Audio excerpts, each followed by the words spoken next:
Regarding syllabus का थोड़ा आप लोग का उसमें देखा जाए तो आपका मिडिल हिस्ट्री,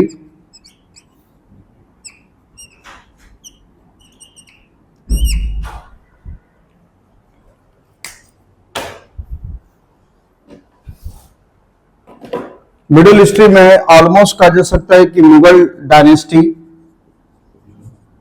यानी बाबर से लेकर औरंगजेब या लेटर मुगल एम्परर, ये हम लोगों ने पूरा किया। यानी 1526 से लेकर 1707 तक का पूरा सिलेबस आपका 1757 से लिंक करके खत्म हुआ है। ये पहला सेक्शन आपका, ठीक है, जो हम लोग ने ये देखे। इनका इन डिटेल गए थे हम लोग, नीचे अंदर पूरा डिटेल है। मनसबदारी, जागीरदारी, ये सब पढ़ लीजिएगा। डिपार्टमेंट, मंत्रालय पूछता है, इस तरफ वाला कम पूछता है, इधर वाला ज्यादा पूछता है, ठीक है। तो ये आपका कंप्लीट हुआ था। फिर उसके बाद मॉडर्न हिस्ट्री, मॉडर्न हिस्ट्री में arrival of east India company, east India company का आना, ठीक है। उसके बाद देखा जाए तो पॉलिसी ऑफ एक्सपांशन, हाँ, मतलब expansion of British power in India, अलग अलग तरीके, methods, external power, internal powers, ये सब हम लोग ने देखे थे, बराबर। उसके बाद बंगाल हमने कवर किया था, अवध हमने कवर किया था, ठीक है।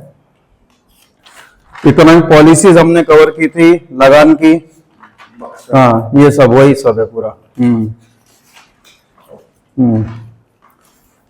ये सब हम लोगों ने कवर किया था। फिर उसके साथ साथ कहा जा सकता है कि गवर्नेंस पॉलिसी हमने कवर की थी, रेगुलेटिंग एक्ट्स, बराबर, अच्छा खासा कंटेंट कवर हुआ है।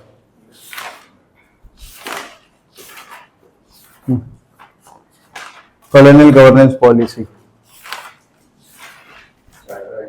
हाँ, अभी हम एजुकेशन पॉलिसी कर रहे हैं आज, हाँ, बराबर, हाँ जी, हाँ, बराबर ना, हाँ, इसमें सब पिट्स एक्ट हो गए, हाँ, ये चैप्टर सर 1854 तक कवर किए थे, 53 तक, सीधा यहाँ पे आ गए।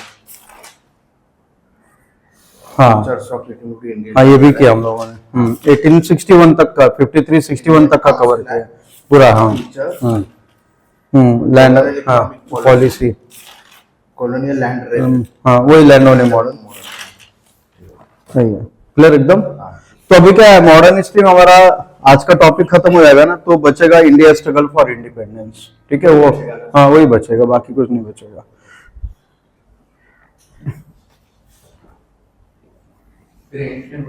हाँ, अभी ये लोग आगे का क्या प्लान करते हैं उसके हिसाब से बताते हैं।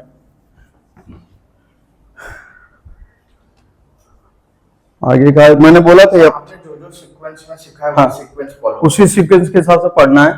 एक तो ये दिए गए जो मैंने पढ़ा है, लिखा है, और दूसरा दिया हुआ नोट्स, जो मैंने मॉडर्न हिस्ट्री का पूरा बुकलेट दिया है ना, वो पूरा दिया तो मैंने बहुत सारा है, तो वो एक अच्छे से रिवाइड कर लीजिए आप लोग, ठीक है। तो क्या होगा कि अभी देखिए, कुछ फैक्चुअल पॉइंट्स ऐसे होते हैं जो वाया लेक्चर नहीं हो पाते हैं, बराबर ना, तो वो मैंने इसलिए आप लोगों को 90 पेजेस का सब्सिडी नोट्स भेजा है। भेजा तो मैंने बहुत सारे का, सबका निकाल के पढ़िए, मतलब जो भी मैंने भेजा है, और चाहिए तो और जैसे आप कर लेंगे तो बताइए, और मैं सेंड करूंगा। ये जो भेजा रहा हूं ना, वो ज्यादा पढ़िए, रिगार्डिंग एनी सब्जेक्ट, मतलब अच्छा है, मतलब 3-4 साल का एक्सपीरियंस है, मतलब बच्चे लोग का फीडबैक मेरे को अच्छा आ रहा है, इसलिए मैं आप लोग को भेजा हूँ कि भाई उसको अच्छे से वर्कआउट कर लीजिए, ठीक है। अब एजुकेशन पॉलिसी का हम रिव्यू कर रहे थे लास्ट लेक्चर में। अब ये देखिएगा कि जैसे हम लोग ने रिव्यू किया था कि फेज 1 1782, बराबर योगेश, 1782, इसके बाद 1784, इसके बाद कहा जा सकता है कि 1791, इसके बाद कहा जा सकता है कि आपका 1813, उसके बाद कहा जा सकता है कि 1833, उसके बाद कहा जा सकता है कि 1854, इसके बाद आपका 1882, बराबर ना। ये दो फेस हम लोग ने देखे थे, ठीक है, हाँ, इसको कंप्लीट करेंगे आज। तो अंग्रेजों की एजुकेशन पॉलिसी का जो पहला फेस आता है, जिसमें 1782 में कलकत्ता मदरसा स्टैब्लिश होता है, 1784 में Asiatic society of Bengal establish होती है, 1791 में 93 में बनारस संस्कृत कॉलेज स्टैब्लिश होता है। उसके बाद कहा जा सकता है कि 1800 में Fort William College Lord Wellesley का स्टैब्लिश होता है। यानी ये देखिएगा, पहले दोनों फेज को हम रिव्यू कर लेंगे। 1800 में कहा जा सकता है कि फोर्ट विलियम कॉलेज स्टैब्लिश होता है लॉर्ड वेलेस्ली का। अब ये देखिएगा कि अंग्रेजों की एजुकेशन पॉलिसी का ये पहला फेज था। फिर अंग्रेजों की एजुकेशन पॉलिसी का जो सेकेंड फेज आता है, इसमें पहली बार 1813 के चार्टर एक्ट के थ्रू 1 लाख के बजट की बात की गई। 1833 में कहा जा सकता है कि प्लान इंप्लीमेंट किए गए। 1854 में वुड डिस्पैच आ जाता है। 1882 में कहा जा सकता है कि हंटर कमीशन की रिपोर्ट आ जाती है। ये कॉलोनियल एजुकेशन पॉलिसी का दूसरा फेज हम देख रहे हैं, बराबर ना। तो ऑलमोस्ट कहा जा सकता है कि कॉलोनियल एजुकेशन पॉलिसी का पहला फेज 1782 से लेकर 1800 तक, कॉलोनियल एजुकेशन पॉलिसी का दूसरा फेज 1813, 1833, 1854, 1882। इसके बाद कहा जा सकता है कि कॉलोनियल एजुकेशन पॉलिसी का अगला थर्ड फेज आता है, जिसमें अलग कमेटी एंड कमीशंस आते हैं। ठीक है, 2 फेज हम लोग ने लिखे थे 1882 तक। ठीक है, पहले फेज पूरा लिख लें, इसके बाद उसका रिव्यू करना शुरू कर देता हूं। तो आज लिखेंगे फेज 3। ये जरूर पढ़ के जाइएगा। एजुकेशन जितनी भी प्लान्स एंड पॉलिसी पढ़ाई ना, सब पढ़िए अच्छे से आप लोग। फेज 3,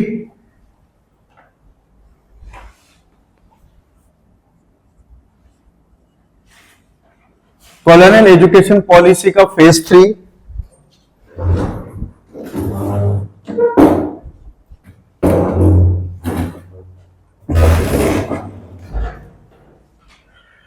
लिखेगा कॉलोनियल एजुकेशन पॉलिसी के फेज 3 में 1902 में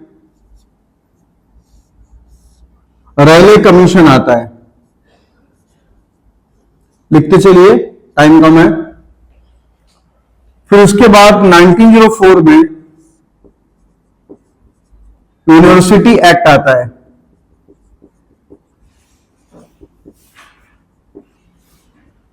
(1902) के रैले कमीशन को अपॉइंट करता है लॉर्ड कर्जन।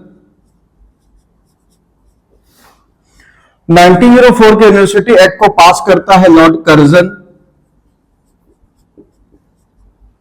इसके बाद कहा जा सकता है कि 1917 का सैडलर कमीशन आता है।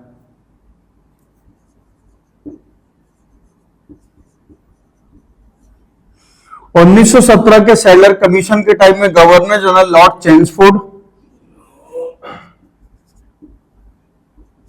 चेम्सफोर्ड। इसके बाद 1929 का Horton commission.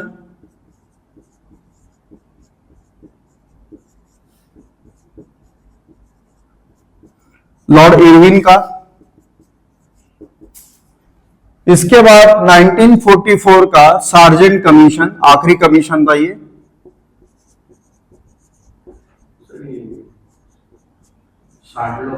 Sadler, SADLAR, Sadler commission.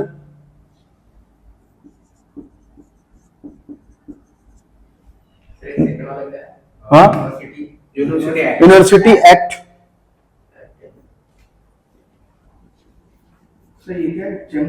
हाँ, Chelmsford governor general.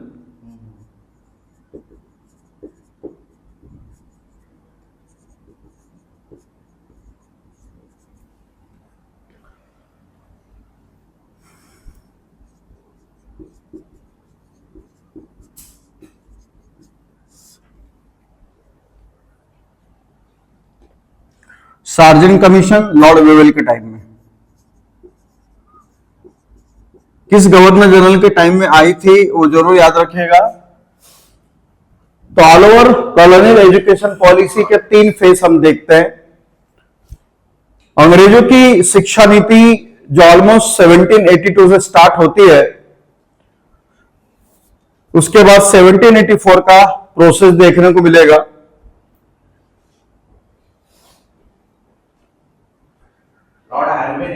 Lord Irwin, IRWIN, Irwin.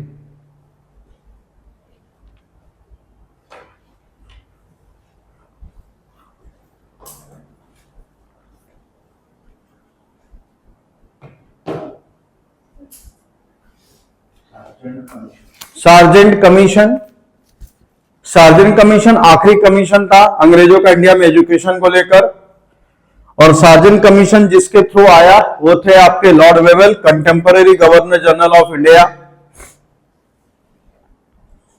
तो ऑलमोस्ट कॉलोनियल एजुकेशन पॉलिसी के 3 फेज देखने को मिलते हैं।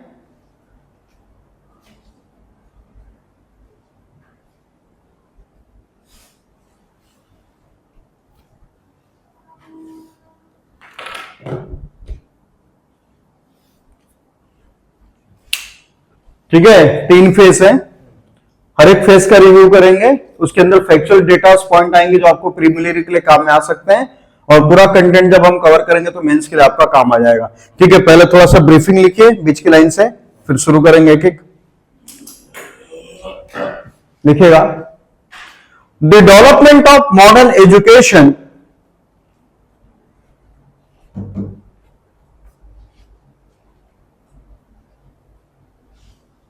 the development of modern education was a byproduct of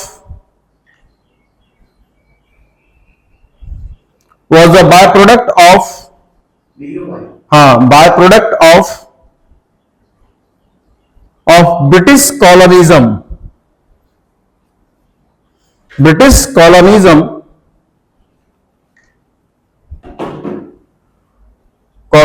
full stop. Some specific governor general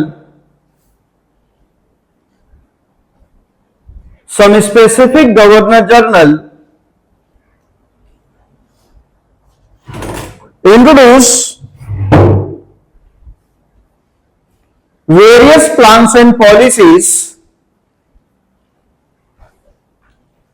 Some specific governor general introduce various plans and policy to develop the modern education,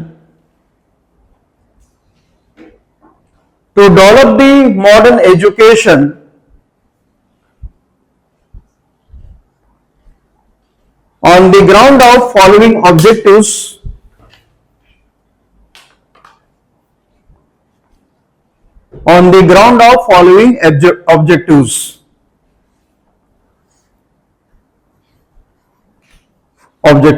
full stop करके अब देखिएगा,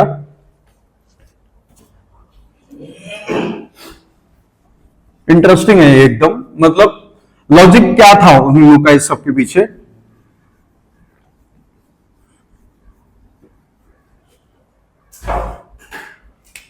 अगर हम face 1 को review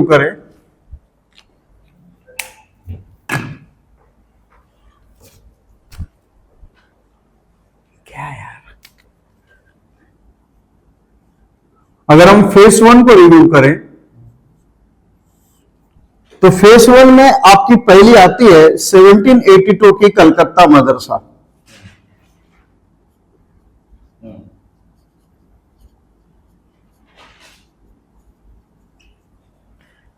इसके बाद आती है 1784 की एस्थेटिक सोसाइटी ऑफ बंगाल।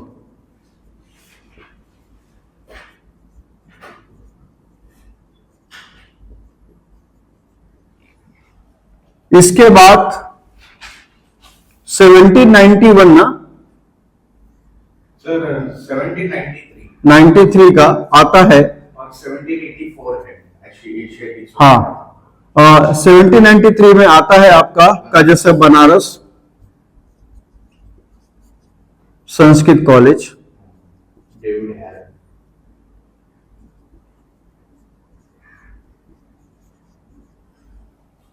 इसके बाद 1800 में Fort William college,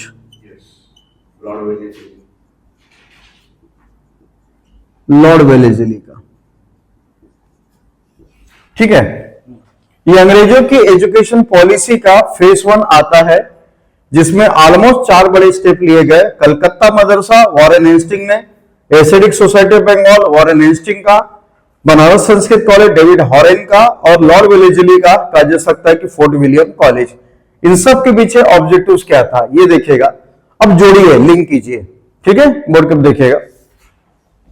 east India company ने इंडिया में एक्सपांशन की पॉलिसी अप्लाई की 1757 with the battle of Plassey, बराबर ना। स्वभाव से, नेचर से कंपनी कमर्शियल ऑर्गेनाइजेशन थी।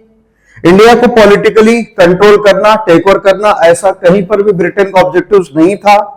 लेकिन इंडिया में कुछ ऐसे पॉलिटिकल सर्कमस्टेंसेस हुए जिसकी वजह से ईस्ट इंडिया कंपनी को एक मौका मिलता है, और फाइनली ईस्ट इंडिया कंपनी कहा जा सकता है कि इंडिया को पॉलिटिकली कंट्रोल करना शुरू करती है। प्लासी की लड़ाई अनएक्सपेक्टेड थी, विक्ट्री भी अनएक्सपेक्टेड थी। बक्सर की लड़ाई ठीक ठाक थी, उसमें भी कंपनी को जीत मिल जाती है। और फाइनली कहा जा सकता है कि बक्सर और फाइनली 1772 तक आते आते ईस्ट इंडिया कंपनी के हाथ में बंगाल जैसी बड़ी प्रेसिडेंसीज आ जाती है। तो बंगाल न केवल बड़ी प्रेसिडेंसी थी, इकोनॉमिकली रिच थी। ईस्ट इंडिया कंपनी का पूरा ट्रेड प्रोसेस बंगाल के ऊपर क्या था, डिपेंड था। बंगाल के ठीक पैरेलल कंपनी को मद्रास के ऊपर विक्ट्री मिली। मद्रास के साथ साथ कंपनी को बॉम्बे एक तरीके से डाउरी का रिजल्ट था। यानी ऑलमोस्ट कहा जा सकता है कि 1772 तक आते आते ईस्ट इंडिया कंपनी के हाथ में हिंदुस्तान के 3 बड़े स्टेट या रियासतों का कंट्रोल आ जाता है, जिसमें सबसे इंपॉर्टेंट था बंगाल, इंक्लूडिंग बिहार, उड़ीसा, या फिर कहा जा सकता है कि including all over Bangladesh. Then कहा जा सकता है कि मद्रास यानी तमिलनाडु, फिर देखा जाता है आपका बॉम्बे। अब कैसा था कि 1772 तक ईस्ट इंडिया कंपनी का इंडिया में एक अच्छा खासा एक्सपांशन देखने को मिलता है। अब कंपनी ये चाहती है, या वॉरेन हेस्टिंग ये चाहते हैं कि इंडिया के पर हमारा जो पॉलिटिकल कंट्रोल आया है वो लॉन्ग टर्म तक क्या रहे, स्टेबल रहे, बराबर ना। यानी हम अपनी विक्ट्री को एक तरीके से सस्टेन करके चले, यानी लंबे समय तक भारत ब्रिटेन का गुलाम रहे, ताकि हम इंडियन इकोनॉमी के बेसिस पे, इंडियन रिसोर्सेज के बेसिस पे कहा जा सकता है कि हम इसको एक तरीके से एज अ कॉलोनी क्या करें, सस्टेन करें। तो वॉरेन हेस्टिंग का रिक्वायरमेंट यही था कि to sustain the colonialism of India, और उसके लिए कहा जा सकता है कि गुड गवर्नेंस की पॉलिसी जरूरी थी। शासन अच्छा होना चाहिए था, एडमिनिस्ट्रेशन अच्छा होना चाहिए था, इकोनॉमी अच्छी होनी चाहिए थी। जब तक गवर्नेंस अच्छा नहीं होगा, जब तक इकोनॉमिकल सिस्टम अच्छे नहीं होंगे, जब तक इंडिया में इफेक्टिव गवर्नेंस नहीं आएगा, तब तक कहा जा सकता है कि ब्रिटेन या ईस्ट इंडिया कंपनी इंडिया को as a long term colony के रूप में सस्टेन नहीं कर पाएगी। अब उसके लिए इनको गवर्नेंस, एडमिनिस्ट्रेशन सबको देखना था। तो जब वॉरेन हेस्टिंग ने देखा कि भाई अगर हमें अपने लेवल पर नई गवर्नेंस पॉलिसी अप्लाई करनी है, तो सबसे पहले ये समझना जरूरी है कि हिंदुस्तान का पहले का शासन कैसा था, बराबर। इंडिया का प्रीवियस गवर्नेंस कैसा था। अब इंडिया की प्रीवियस गवर्नेंस में अगर आप देखेंगे तो गवर्नेंस किसका, मुगलों का। कि ईस्ट इंडिया कंपनी ने जब पॉलिटिकली कैप्चर किया तो मुगल्स का कंट्रोल था, और मुगलों से पहले कहा जा सकता है कि एंशिएंट एम्परर का। अब प्रॉब्लम कैसा था कि मुगल डायनेस्टी में जो भी किताबें लिखी गई, मुगल डायनेस्टी में चाहे अकबर नामा की बात करें, बाबर नामा की बात करें, आलमगीर नामा की बात करें, आलमोस्ट से जितनी भी किताबें थी, ये सब किताबें कहा जा सकता है कि पर्शियन या फारसी भाषा में लिखी गई। और जब तक कहा जा सकता है कि मुगलों के गवर्नेंस को, जब तक east India company previous governance system को रिव्यू नहीं करेगी, एनालिसिस नहीं करेगी, तब तक ईस्ट इंडिया कंपनी इंडिया में गवर्नेंस का नया पैटर्न अप्लाई नहीं कर पाएगी। और उसके बाद देखा जाए तो प्राचीन भारत में जो गवर्नेंस से रिलेटेड जो किताबें थी वो संस्कृत भाषा में क्या की थी, लिखी गई थी। इसलिए कहा जा सकता है कि ancient governance administration, Mughal governance administration को जानना समझना जरूरी था। इसलिए वॉरेन हेस्टिंग ने कलकत्ता मदरसा को एस्टैब्लिश करके ये कहा, ये बताया कि भाई इस कलकत्ता मदरसा के थ्रू आने वाले जितने भी अंग्रेज ऑफिसर्स हैं, आने वाले जो भी गवर्नर्स हैं, आने वाले जो भी कहा जा सकता है कि एक तरीके से गवर्नर जनरल है, उन सबको कलकत्ता मदरसा के थ्रू फारसी भाषा को समझने या उसको एनालिसिस करने के लिए ट्रेन किया जाएगा, ताकि कहा जा सकता है कि फारसी भाषा को समझने के बाद हम मुगलों के पुराने लिटरेचर को पढ़ेंगे, एनालिसिस करेंगे, और उसको एनालिसिस करने के बाद हम इंडिया की गवर्नेंस को क्या करेंगे, फ्रेम करेंगे। तो इंडिया में अगर नया गवर्नेंस लाना है, न्यू एडमिनिस्ट्रेटिव पॉलिसी लानी है, तो डेफिनेटली कहा जा सकता है कि इंडिया का सोशल, कल्चर, ट्रेडिशन, ये सब पता होना चाहिए। और सबसे इंपॉर्टेंट है कि पहले का शासन कैसा था वो पता होना चाहिए। उसके बिहाफ में कहा जा सकता है कि वॉरेन हेस्टिंग ने कलकत्ता मदरसों को स्टैब्लिश किया टू नो दी, कहा जा सकता है कि पर्शियन लैंग्वेज। यानी यहाँ की जो एजुकेशन पॉलिसी है, ये सब की सब एजुकेशन पॉलिसी ब्रिटिश सरकार ने या ईस्ट इंडिया कंपनी ने अपने लिए बनाई थी। एसिडिक सोसाइटी ऑफ बंगाल क्या था? एसिडिक सोसाइटी ऑफ बंगाल के फाउंडर थे या प्रेसिडेंट थे विलियम जोस, और इनको ये कहा गया था कि मध्यकालीन भारत की वो सारी किताबें जो गवर्नेंस के ऊपर, एडमिनिस्ट्रेशन के ऊपर, रिलीजन के ऊपर, प्राचीन भारत की सारी किताबें जो गवर्नेंस के ऊपर, एडमिनिस्ट्रेशन के ऊपर, रिलीजन के ऊपर लिखी गई है, उन सब किताबों को पर्शियन और संस्कृत भाषा से अंग्रेजी भाषा में ट्रांसलेट करो ताकि हमको हिंदुस्तान को समझने का क्या मिले, मौका मिले। जब तक हम इंडिया को नहीं समझेंगे, जब तक हम इंडिया के कस्टम को नहीं समझेंगे, रिलीजन को नहीं समझेंगे, पॉलिटिकल गवर्नेंस को नहीं समझेंगे, तब तक कहा जा सकता है कि हम इफेक्टिव गवर्नेंस नहीं दे पाएंगे। उसके बिहाफ में अंग्रेजों ने किसको स्टैब्लिश किया? Asiatic society. आया समझ में? फिर अब खुद लॉजिक लगाइए to understood the Sanskrit language. हाँ, और ये लॉजिक लगाइए, जितने भी ऑफिसर्स आएंगे उन सबको फोर्ट विलियम कॉलेज के थ्रू हम ट्रेंड करेंगे। ट्रेंड करने के बाद हम उनको क्या करेंगे? अथॉरिटीज या गवर्नेंस का क्या बनाएंगे? हिस्सा बनाएंगे। यानी पहले फेस की अंग्रेजों की एजुकेशन पॉलिसी उनके इंपीरियलिस्ट एटीट्यूड से इंस्पायर थी कि भाई हिंदुस्तान को अगर लंबे समय तक गुलाम बना के रखना है तो हिंदुस्तान में अच्छा गवर्नेंस होना चाहिए, और अच्छे गवर्नेंस के लिए हमको प्रीवियस गवर्नेंस सिस्टम को समझना क्या है, जरूरी है। इस वजह से जो भी प्रीवियस के एडमिनिस्ट्रेटिव मतलब थे, यस, जैसे लाइक औरंगजेब, हाँ, जो भी थे, तो हाँ, पारसी लैंग्वेज में लिखे थे, हाँ, जो आपका नाम है आपका, हाँ, तो उसको समझने के लिए कलकत्ता मदरसा बनाया हाँ, ताकि वो हाँ, लैंग्वेज समझ सके। बिल्कुल। उसके बाद जो एसआईटी सोसाइटी थी, हाँ, 1784 का, जी, यार जो पारसी लैंग्वेज है, हाँ, उसको मतलब इंग्लिश लैंग्वेज में ट्रांसलेट करके एसआईटी सोसाइटी बनाई। संस्कार सीधी सी बात है, मध्यकालीन भारत के मिडल हिस्ट्री की वो सारी किताबें जो गवर्नेंस के पर लिखी गई, रिलीजन के पर लिखी गई है। अब समस्या क्या है कि वो सारी किताबें लिखी किस पे गई है? कहा जा सकता है कि आपकी पर्शियन, और अंग्रेज पर्शियन नहीं जानते थे। इस वजह से जब तक उन किताबों को हम जानेंगे नहीं, समझेंगे नहीं, तब तक कहा जा सकता है कि हम इंडिया में एक गवर्नेंस की पॉलिसी को अप्लाई नहीं कर सकते। इसीलिए कैसा था कि उसको अप्लाई करने के लिए, गवर्नेंस की पॉलिसी को अप्लाई करने के लिए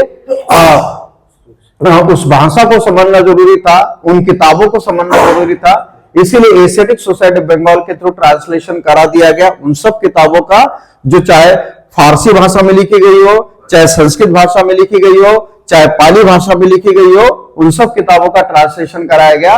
और 1793 के बनारस संस्कृत कॉलेज से अंग्रेजों को संस्कृत भाषा को समझने का एटीट्यूड डेवलप किया गया, और 1800 में फोर्ट विलियम कॉलेज स्टैब्लिश किया गया। जितने भी न्यूली रिक्रूट ऑफिसर्स होंगे उन सबको पहले ट्रेनिंग दिया जाएगा। ट्रेनिंग देने के बाद हम उनको क्या करेंगे?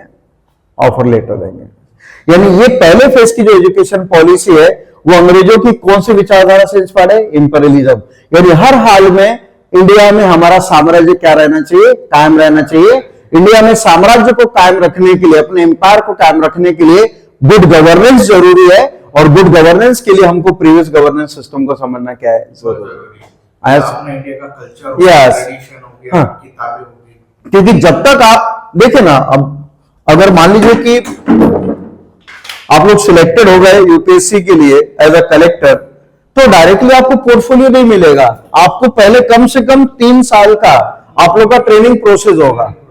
क्योंकि ठीक है, आपने एग्जाम क्वालिफाई किया, आपने एग्जाम क्रैक किया, इसमें कोई शक नहीं है। आप मेंटली वेल सेटल्ड है, आप इंटेलिजेंट है, इसमें कोई शक नहीं है। लेकिन कैसा है कि एग्जाम के सिलेबस को कवर करके एग्जाम को क्वालिफाई करना, दैट्स अ डिफरेंट थिंग। लेकिन अब आप एडमिनिस्ट्रेशन में जाएंगे, एक डिस्ट्रिक्ट का आपको मैनेजमेंट करना है, तो डेफिनेटली कहा जा सकता है कि वो स्किल क्या होती है? अलग होती है। इसीलिए पहले किसी सीनियर कलेक्टर के हाथ के नीचे एज अ डिप्टी कलेक्टर आप काम करेंगे या सबऑर्डिनेट के रूप में काम करेंगे। आपकी सैलरी, आपके वेजेस, सब कुछ आपको कहा जा सकता है कि कलेक्टर के पोस्ट के मिलेंगे, लेकिन कहा जा सकता है कि आपको सारी अथॉरिटी ऑन द स्पॉट नहीं मिलेगी। 2 या 3 साल का एक्सपीरियंस होने के बाद फिर आपको एक पर्टिकुलर जिले का कलेक्टर क्या किया जाएगा? बनाया जाएगा। वैसा है। तो ये चीज वहां पर आया समझ में? लिखा दूं? चलिए, पहला लिखिएगा हाँ, पहला पॉइंट करके लिखेगा। Between 1782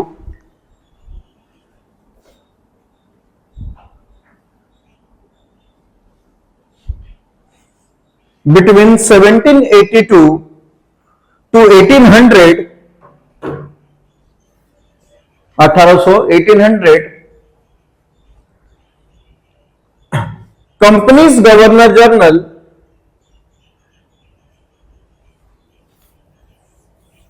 Warren Hasting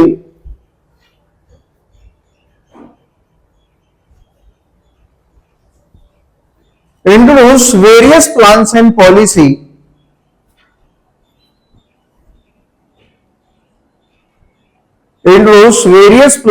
policy regarding the development of modern education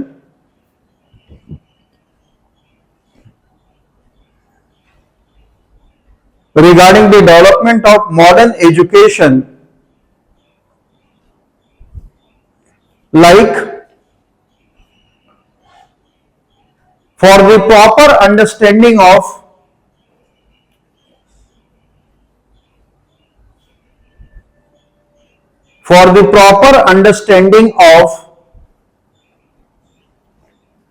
Persian language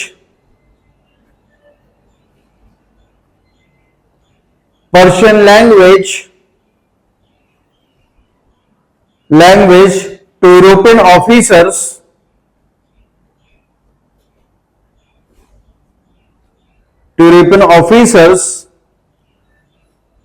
comma करके लिखेगा वॉरेन हेस्टिंग establish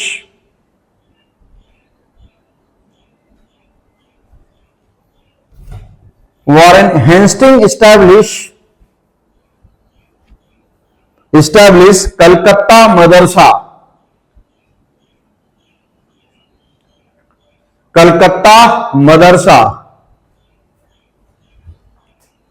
मदरसा। ठीक है, point number 2।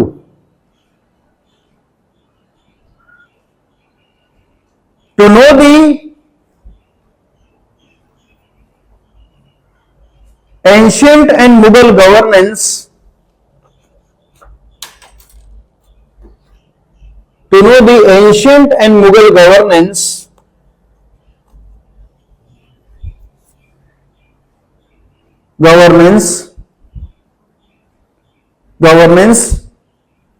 it was necessary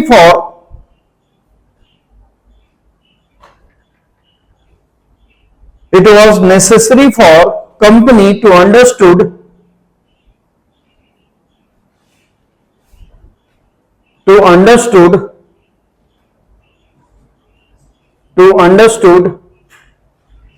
medieval and ancient literature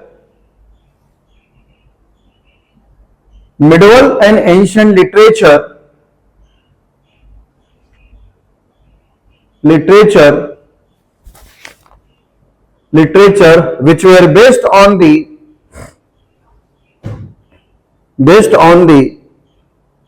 governance and administrative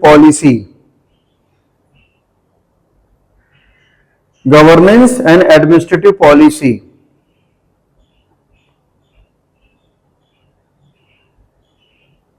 So in 1784 Warren Hastings established Asiatic Society of Bengal. 1784. Warren Hastings established Asiatic Society of Bengal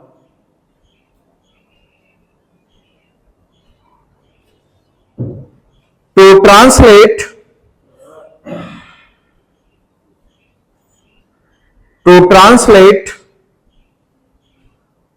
ancient and medieval literature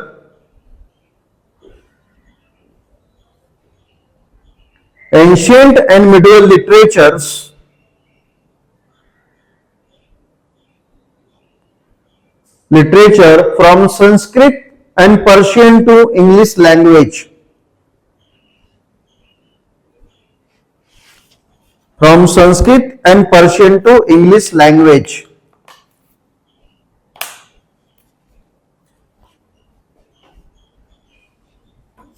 language, full stop. आगे continue कीजिए, point मत बनाइएगा। Asiatic society of Bengal presided by, underline कर लीजिएगा, Asiatic society of Bengal presided by William Jones, Decided by हाँ William Jones, William Jones. And he translated Bhagavad Gita, ये पहली किताब थी जिसका ट्रांसलेशन किया गया एशियाटिक सोसाइटी ऑफ बंगाल के through. And he translated Bhagavad Gita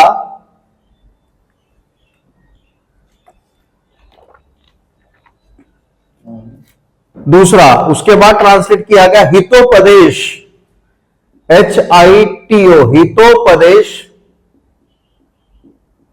ये दूसरी किताब थी जिसका ट्रांसलेशन किया गया, फटाफट लिखिए, हितोपदेश। तीसरी किताब थी अभियान शकुंतलम,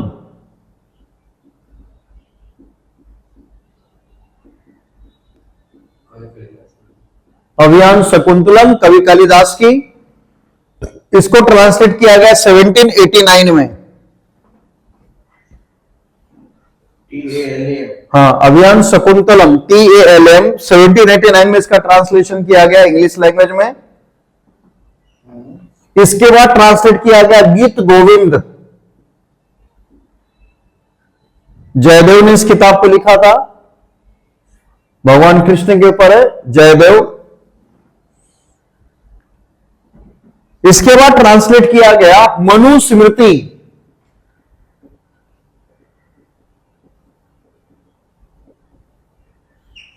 इसके बाद ट्रांसलेट किया गया मनुस्मृति, अंडरलाइन कर लीजिए, सब प्री के लिए आ सकता है। और मनुस्मृति को जब संस्कृत से अंग्रेजी भाषा में ट्रांसलेट किया गया तो उसको नया टाइटल दिया a code of Hindu law.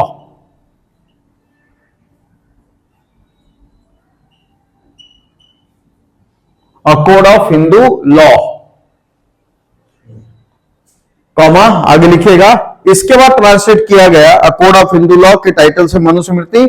इसके बाद ट्रांसलेट किया गया वैदिक लिटरेचर्स, जो हमारे वैदिक लिटरेचर है उसका ट्रांसलेशन किया गया, वैदिक लिटरेचर यानी ऋग्वेद का, जिससे हमारा धर्म समझ में आया अंग्रेजों को। और वैदिक लिटरेचर का ट्रांसलेट किया गया एक नए टाइटल के साथ, secret book of east.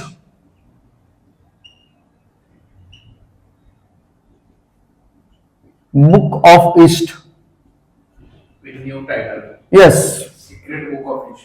East, east, ये सब याद कर लीजिएगा, प्री के लिए अच्छे कंटेंट है। And parallelly Asiatic society of Bengal translated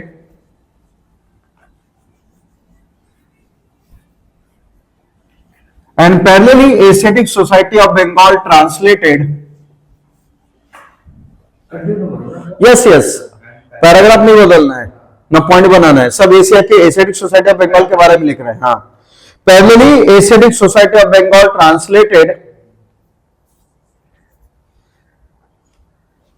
Baburnama,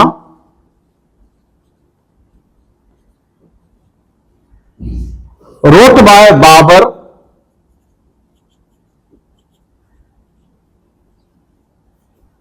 wrote by Babur but completed by, इस किताब को पूरा किसने किया, but completed bye,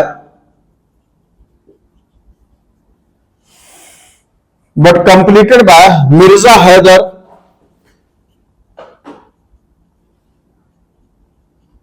Haider Daulat. Babur के बाबरनामा को बाबर ने लिखा लेकिन पूरा किया मिर्जा हैदर दौलत ने, ये ध्यान में रखिएगा।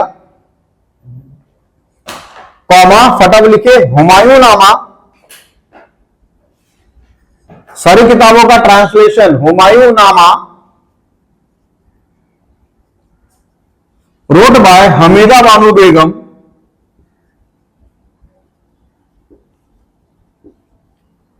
रोट बाय हमीदा बानू बेगम।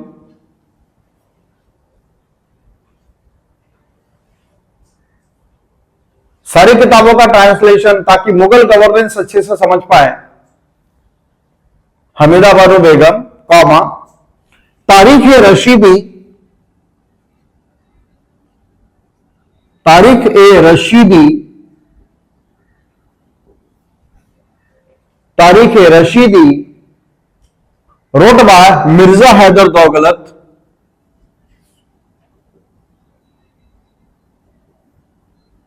हैदर दौलत,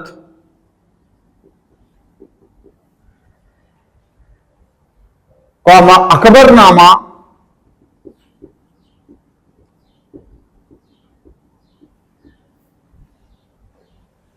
Akbarnama wrote by Abul Fazal,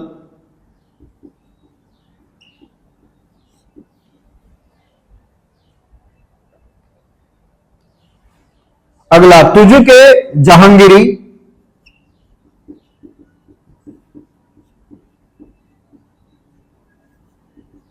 wrote by Jahangir,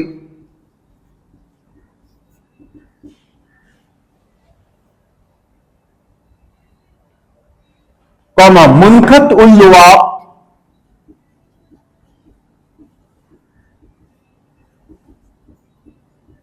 लुआब wrote by खाफी खां,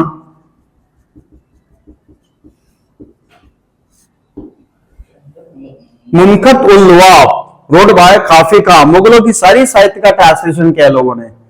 इनका पेशेंस देखो, पोटेंशियल देखो, शासन बनाए रखने के लिए क्या क्या नहीं किया इन्होंने। तब जाकर तो 180-90 साल तक कॉलोनी बना के रखे, मजाक थोड़ी ना है वो।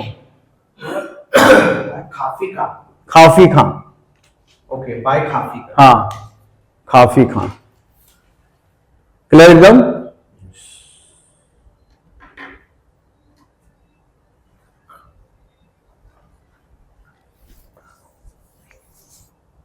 हो गया, फुल स्टॉप करके आगे बढ़ेगा अगले।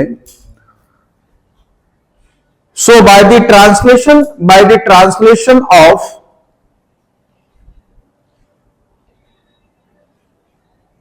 Ancient and middle literature,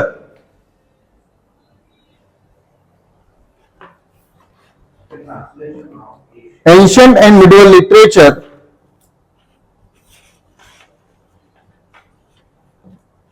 companies successfully understood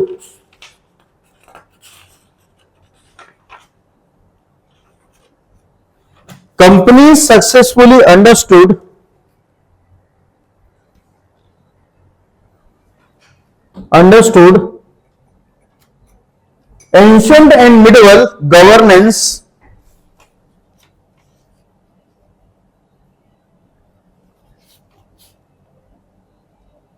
ancient and medieval governance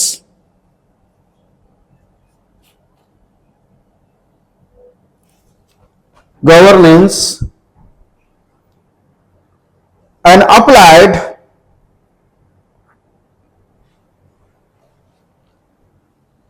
modern governance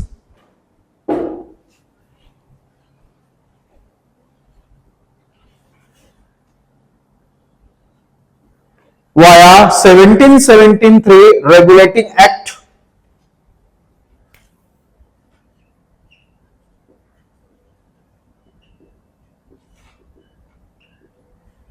comma 1784 Pitt's Act, 1793 Indian Charter Act,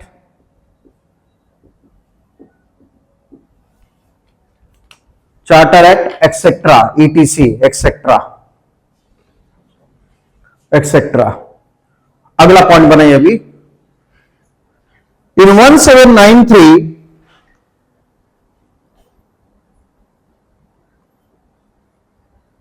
contemporary Governor General Lord Cornwallis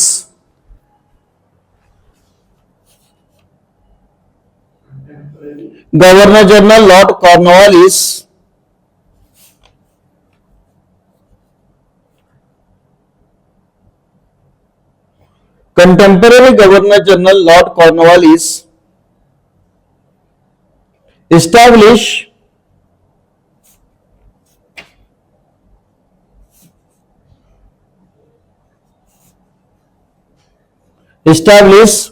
Banaras Sanskrit college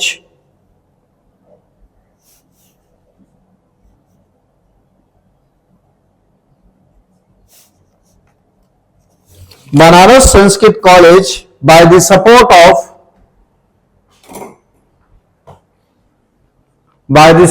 of David Harain.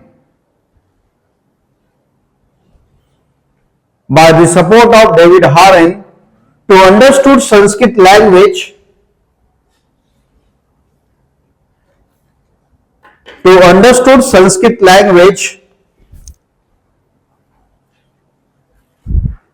to apply the effective governance in India. To apply the effective governance in India.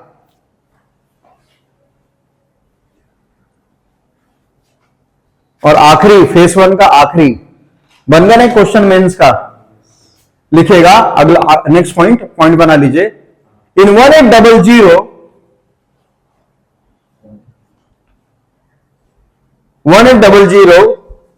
Governor general Lord Wellesley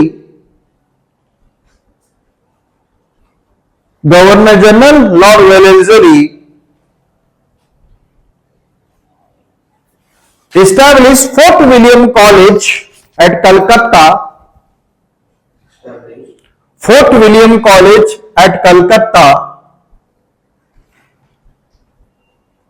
Fort William College at Calcutta. Sir सब कलकत्ता में ही हुआ है। क्योंकि कलकत्ता को एक capital declare किया ना 1773 में, और शुरू से बंगाल कंपनी का मेन ट्रेड सेंटर है, सारा जान उधर ही उनका, तो सारा ऑफिस, सारा फाइनेंस, सारा गवर्नेंस सब वहीं पर होगा। तो establish fort William college at Calcutta as a training institution,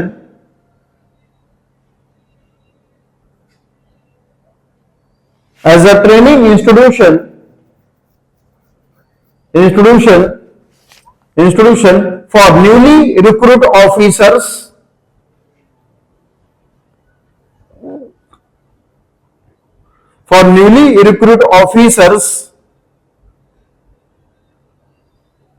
governor and clerk.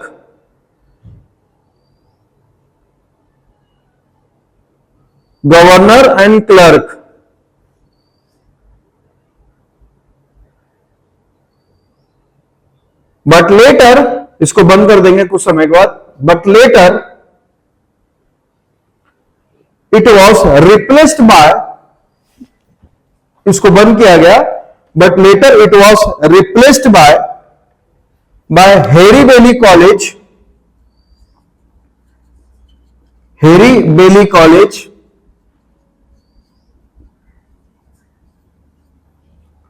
College establish at London, वहीं से ट्रेन करके भेजेंगे, establish at London.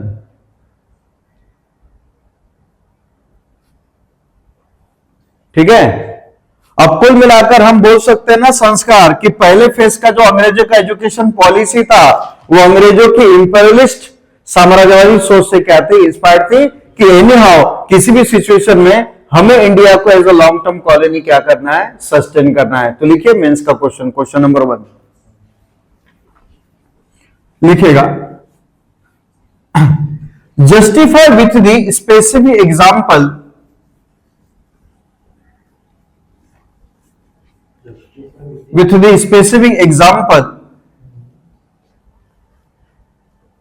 the colonial education policy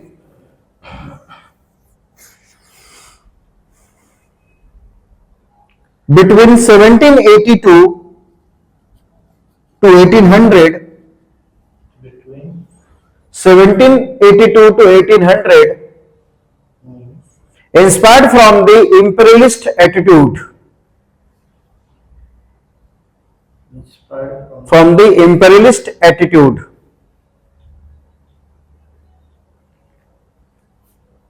dash करके 200 वर्ड्स 15 मार्क्स 15 नंबर, ये छाप दीजिए, आंसर आपका रेडी। जितना भी मैंने मेंस का दिया उतना भी आप लिख देंगे, उसका 50% में लिखेंगे तो आप लोग बहुत अच्छा स्कोर कर सकते हैं, ज्यादा मगजमारी करना ही नहीं है। ठीक है, अब देखिएगा एजुकेशन पॉलिसी का फेज 2, फेज 2 में पहले देख लीजिए इंडियन चार्टर एक्ट 1813 के थ्रू ब्रिटिश सरकार ने कहा कि हम इंडिया में एजुकेशन के लिए एडिशनल 1 लाख का बजट अलॉट करेंगे।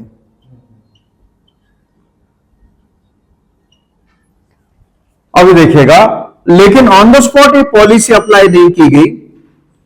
1833 via Indian Charter act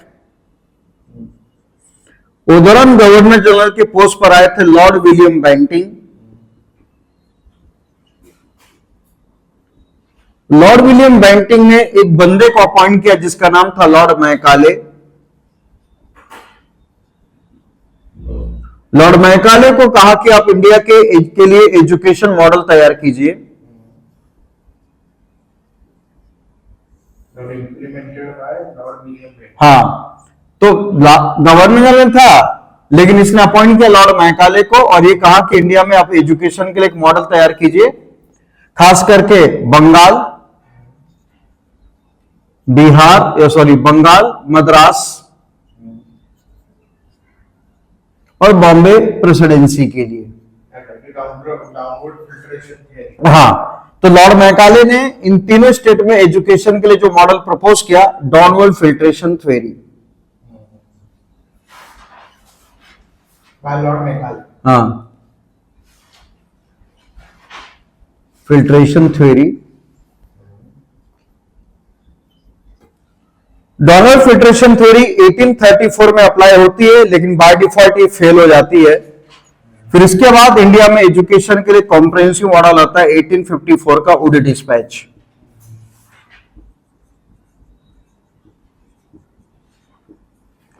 Wood dispatch 1854 में आता है लॉर्ड कैनिंग के टाइम में, सॉरी लॉर्ड डलहौजी के टाइम में। वुड डिस्पैच को एग्जीक्यूट करता है Lord Canning. Yes, execution bye Lord Canning. तो लॉर्ड कैनिंग इसको एग्जीक्यूट करते हैं। यानी फेज 2 में 3 पॉलिसी है, 1813, 1833 एंड आपका 1854 का वुड डिस्पैच आया डलहौजी के टाइम में, लागू किया लॉर्ड कैनिंग ने, और वुड डिस्पैच के थ्रू हायर एजुकेशन के डेवलपमेंट की बात कही गई।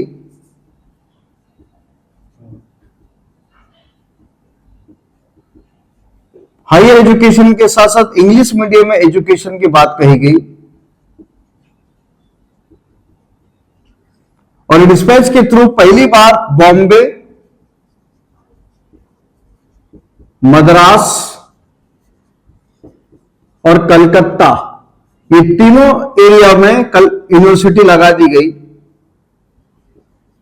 आपकी जो कलिना यूनिवर्सिटी है ना, ये डिस्पैच से बनी है। तो बॉम्बे, मद्रास, कलकत्ता यूनिवर्सिटी सेटअप कर दी गई डिस्पैच के मॉडल के पर्पस पे, और ये सारी यूनिवर्सिटी का मॉडल था कैम्ब्रिज।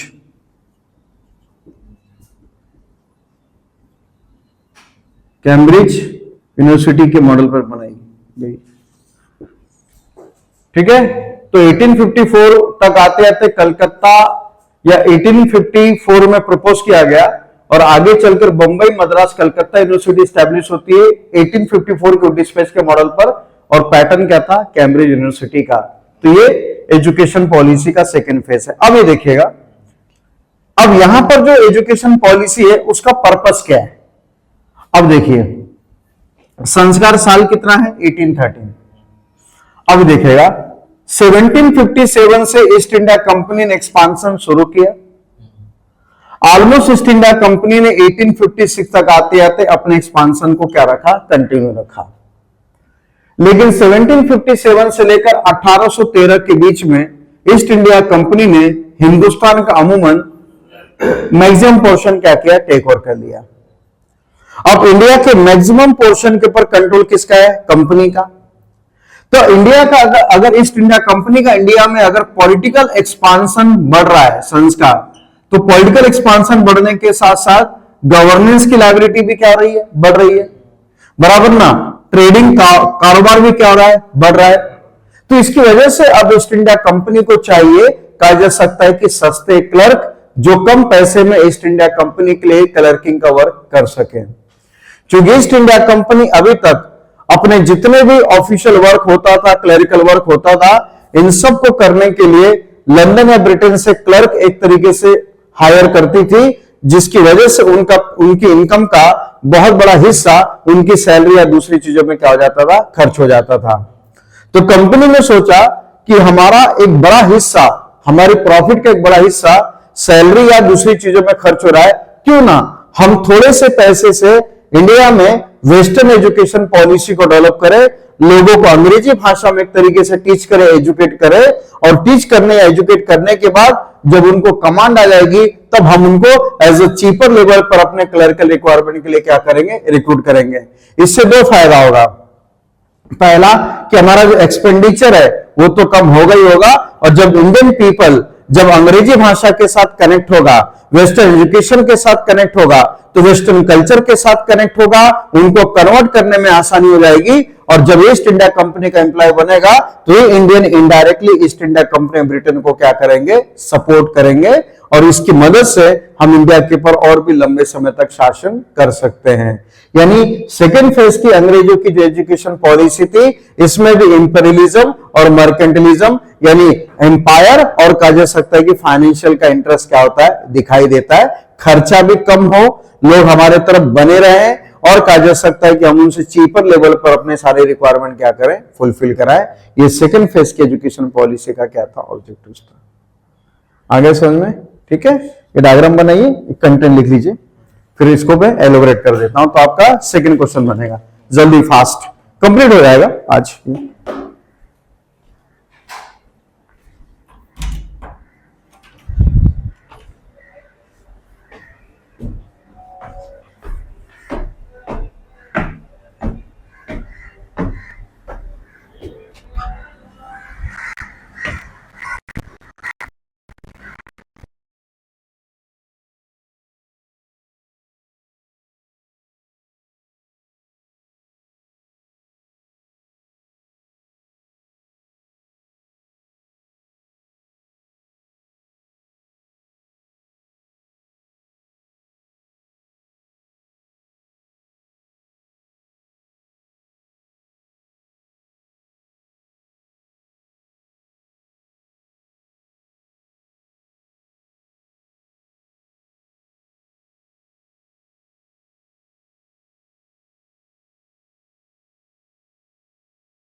हो गया? इसमें फैक्चुअल पॉइंट्स बहुत ज्यादा है, इसलिए पहले वाले से ज्यादा काम है इसमें।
हो गया, लिखिएगा इसका detail. The second phase of colonial education policy,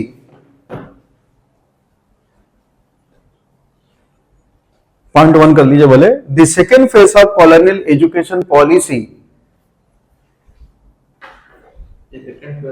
colonial education policy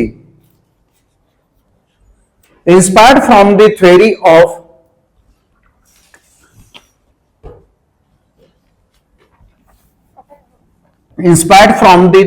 of imperialism,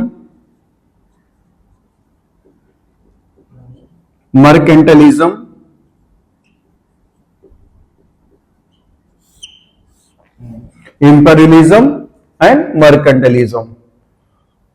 full stop करके point number through, via 1813 Indian Charter act,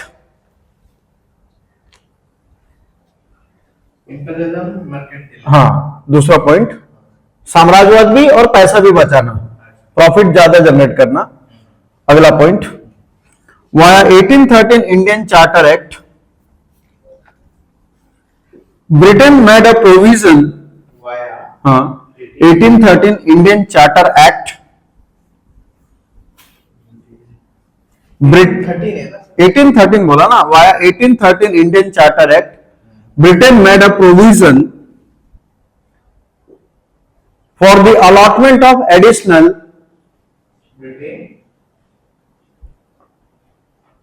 via 1813 Indian Charter act, Britain made a provision for the allotment of additional 1 lakh budget, 1 lakh budget to promote Education Act, Bombay, Madras and Bengal presidency.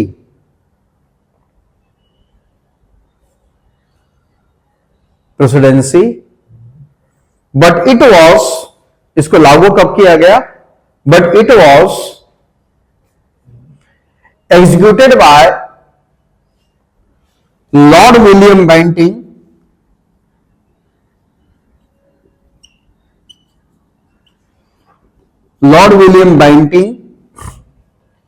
Banting in 1834 by the support of Lord Macaulay,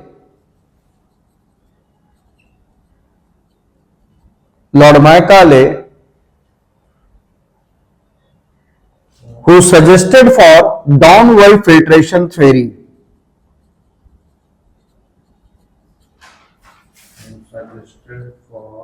Downwell filtration theory.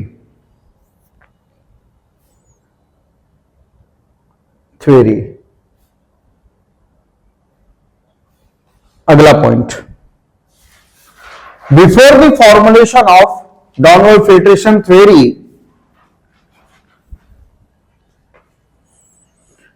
before the formulation of downward filtration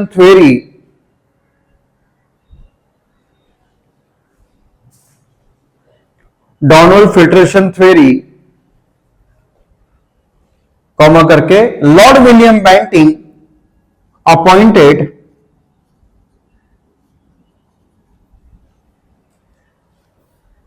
education board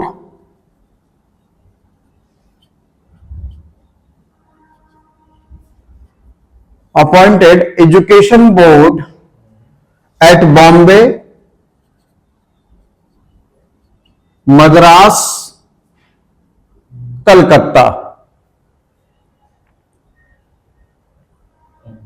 At Bombay, Madras and Calcutta to know the contemporary, यानी वो दौरान India का education क्या था, to know the contemporary education system, to know the contemporary education system. Full stop. William Adam, underline कीजिएगा, हाँ full stop लेकिन continue. William Adam acted as a president of acted as a president of Bengal Education Board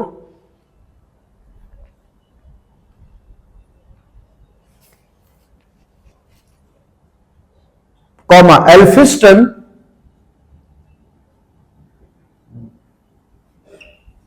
for Bombay Education Board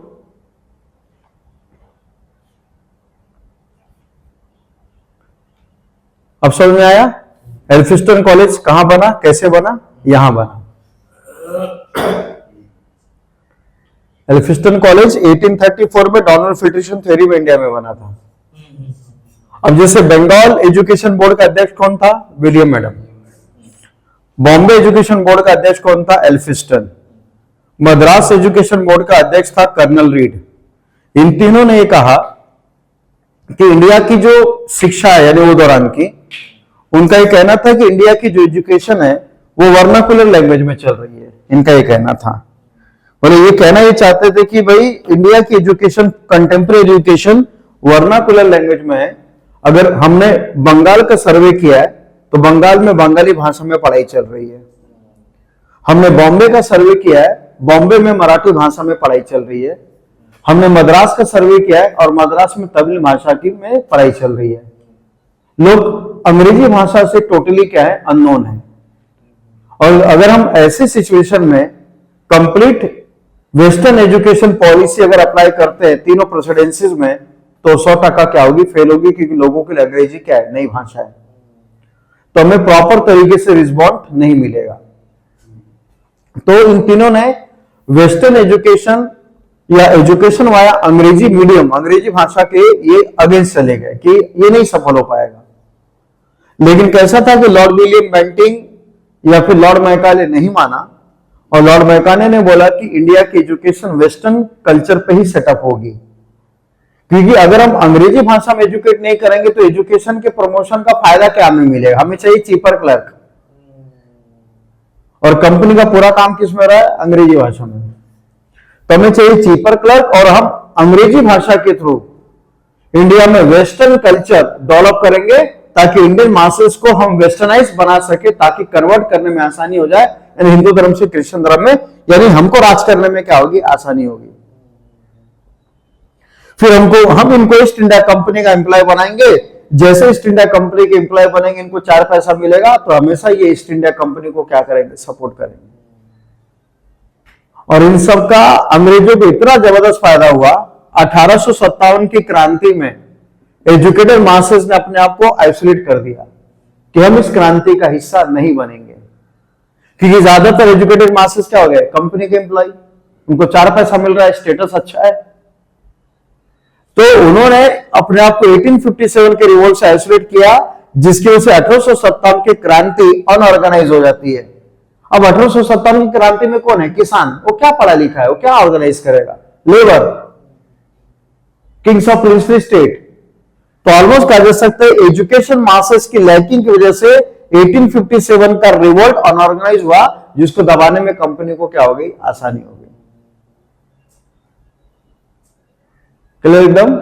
लिखिएगा, क्या लिखे? Elphinstone for Bombay education, Bombay, and Colonel Reid for Madras education board.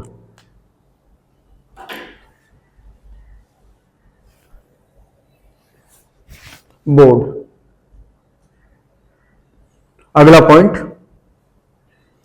The all above personalities यानी तीनों, Adam, Elphinstone और Colonel Reid, the all above personalities rejected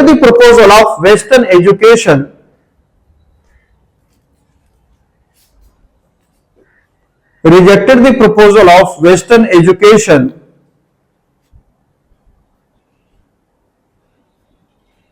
because during that period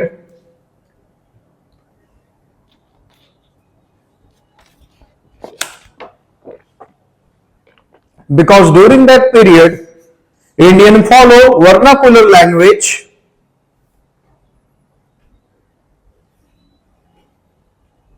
vernacular language, and they unknown about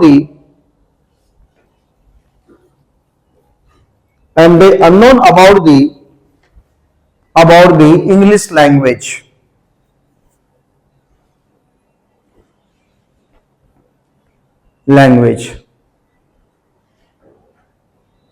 sir इसमें पहले क्या point है तीन जो है विलियम मैडम हाँ, कलकत्ता एजुकेशन बोर्ड के अध्यक्ष, हाँ colonel Reid colonel Reid Madras board के अध्यक्ष, ओके और एल्फिस्टन बॉम्बे बोर्ड के अध्यक्ष। ओके तीनों ने बोला अंग्रेजी नहीं चलेगा, ओके वर्नाकुलर जानते हैं लोग। हाँ ऐसे में अगर हम ऑन द स्पॉट अंग्रेजी थोपेंगे तो नहीं रिस्पॉन्ड होगा, लेकिन ये मैकाले नहीं माना। पांचों point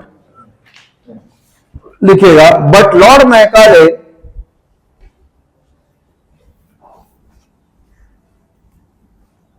created downwell filtration model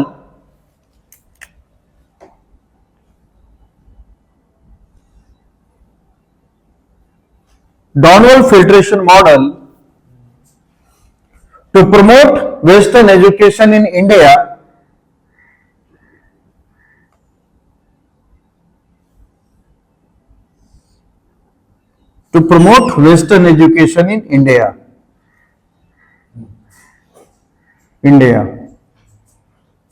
full stop. Downwell filtration theory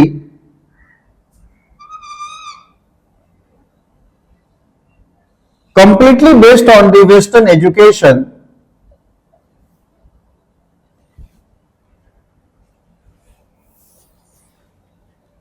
and identified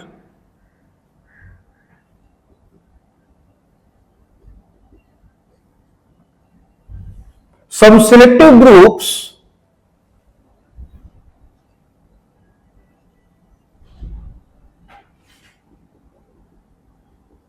to educate via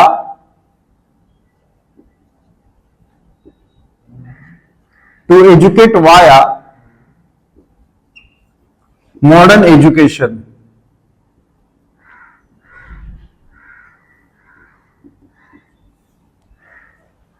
And later they educate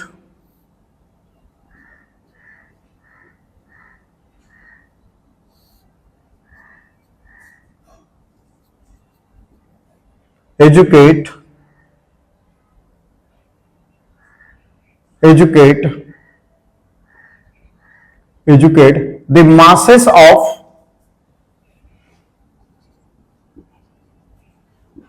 Bombay, Madras and Bengal.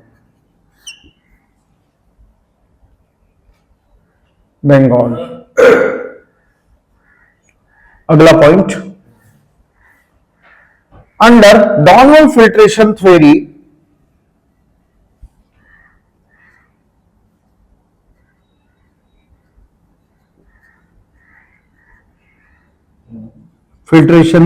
Britain established Elphinstone College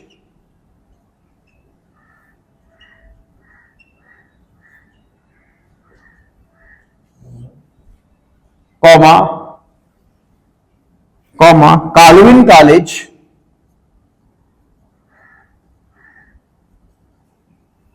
Thomson College,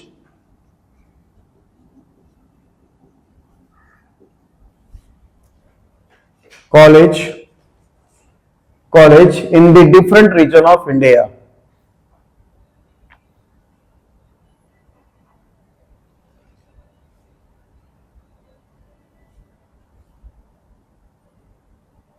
But due to the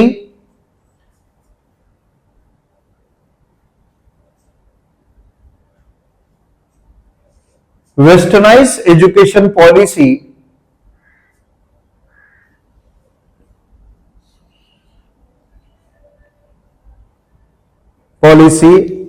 and English language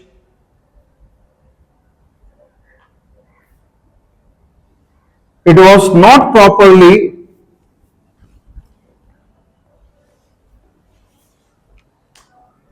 respond Respond by by Indian masses.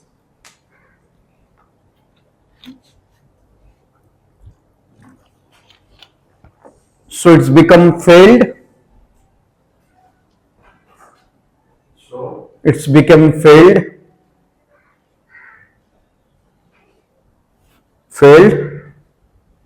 and Charles should introduce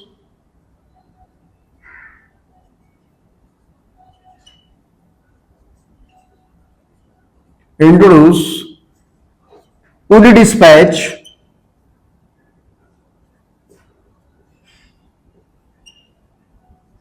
as a comprehensive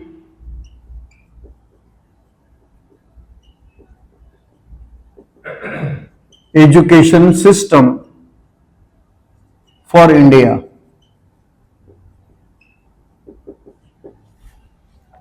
for India.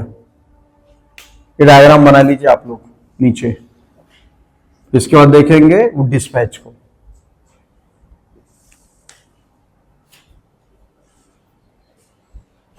बस वो dispatch में मेहनत है, बाकी सब वही base model है।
हो गया?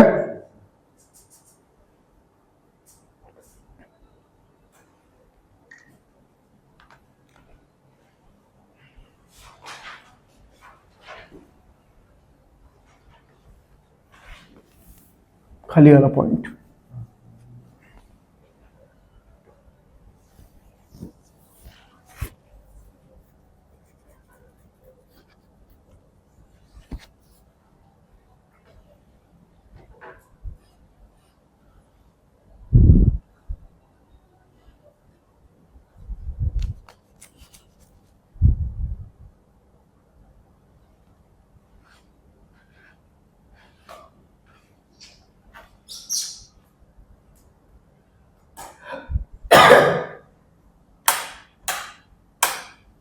हो गया? चलिए अब डिस्पैच को देखते हैं क्या इन्होंने कहा। पहले देखिएगा,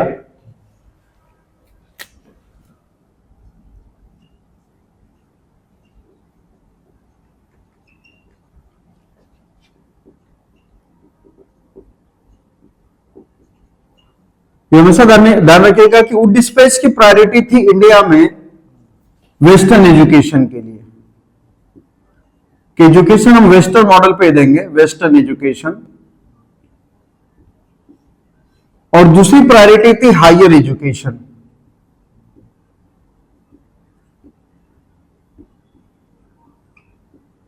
इन्होंने कहा कि इंडिया का जो एजुकेशन मॉडल होगा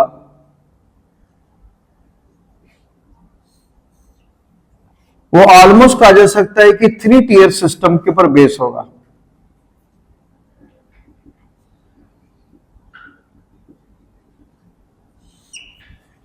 उनका यह कहना था कि जैसे हम प्राइमरी एजुकेशन की भी प्रोसेस करेंगे, इन्होंने कहा कि हम सेकेंडरी एजुकेशन को भी प्रोसेस करेंगे, और इन्होंने कहा हायर एजुकेशन को भी हम प्रोसेस करेंगे। इनका यह कहना था कि प्राइमरी एजुकेशन जो हर एक विलेज या फिर टाउन या सिटीज में होगी, और primary education completely conducted by the vernacular language.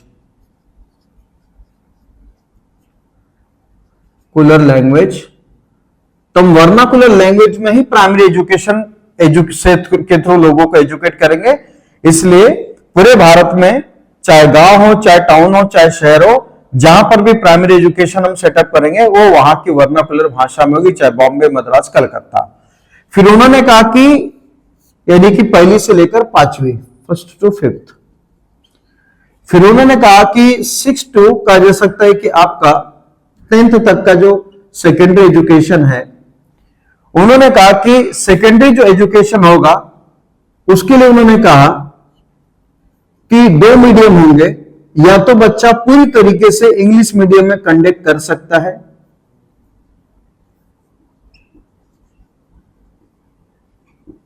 अगर बच्चा पूरी तरीके से इंग्लिश मीडियम को फॉलो करेगा तो उस इंग्लिश मीडियम में उसका एक इंडियन लैंग्वेज का सब्जेक्ट होगा, जैसे बाल भारती, बराबर ना, जैसे आज होता है ना कि अगर कंप्लीट इंग्लिश मीडियम वाले भी हैं तो उनको एक इंडियन लैंग्वेज का आता है। फिर उन्होंने बोला कि अगर कंप्लीट वर्नाकुलर में भी होगा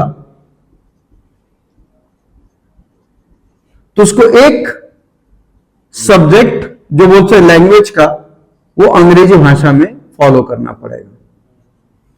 यहां पर तो बच्चा अंग्रेजी मीडियम में ट्रेंड है, लेकिन जो बच्चे सेकेंडरी एजुकेशन में वर्नाकुलर मीडियम से पढ़ना चाहते हैं, पढ़ें, कोई दिक्कत नहीं है, लेकिन उनको एक सब्जेक्ट अंग्रेजी का होगा, ताकि यहां पर भी अंग्रेजी समझ सके, ये वाला बच्चा तो अंग्रेजी समझ रहा है। फिर उन्होंने बोला उसके बाद इंटरमीडिएट कॉलेज,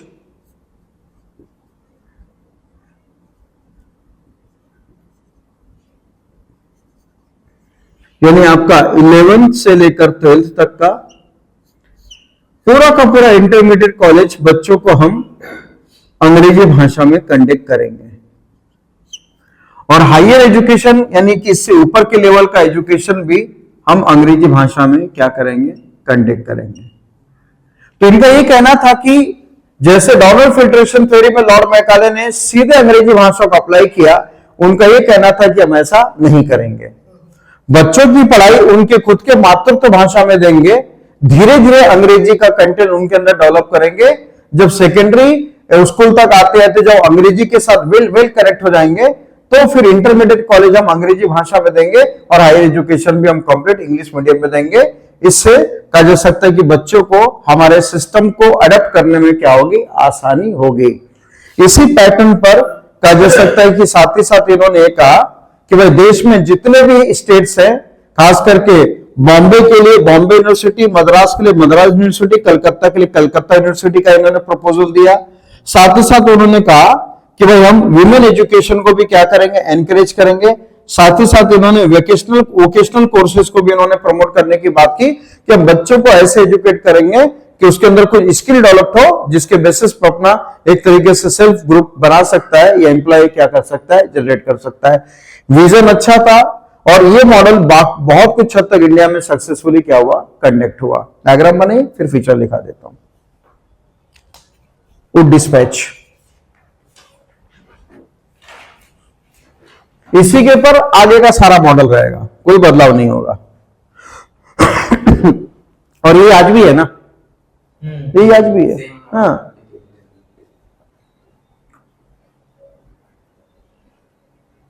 एसी का कूलिंग कितना है यार?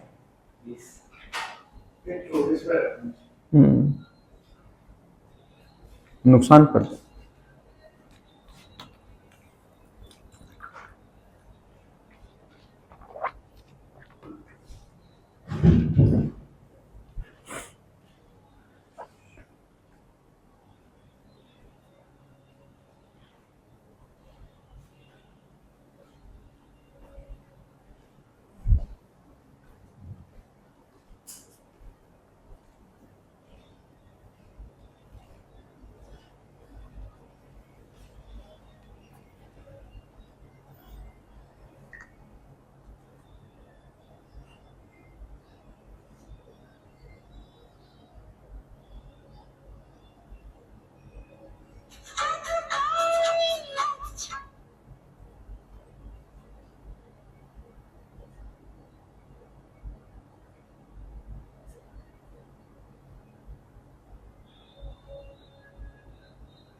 वो कंसोल हमारी खराब हमारी भी खत्म हो गई थी तो हम खराब वो भाईजान काम से दिल्ली गए हुए हैं, देर रात तक वापस आ पाएंगे। हम और अभी ही हैं घर पर।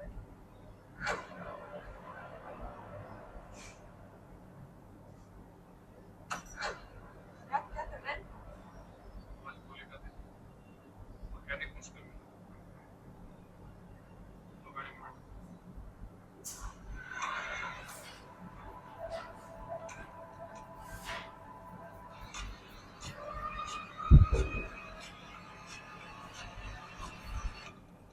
नहीं नहीं नहीं, मैं भैया तुम मत जाना, नहीं आज तक गाड़ी कैसे कैसे लोग सड़क पर शराब पी कर सुन रहे हो। इसमें किसी को तो जाना ही पड़ेगा ना, हम ले आएंगे। क्या तो जाने वाले शॉर्टकट है तुम्हारे लिए।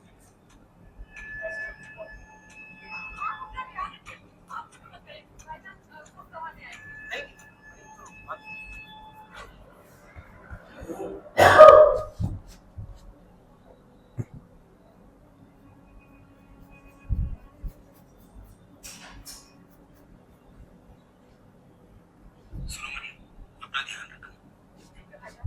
अल्लाह हाफिज।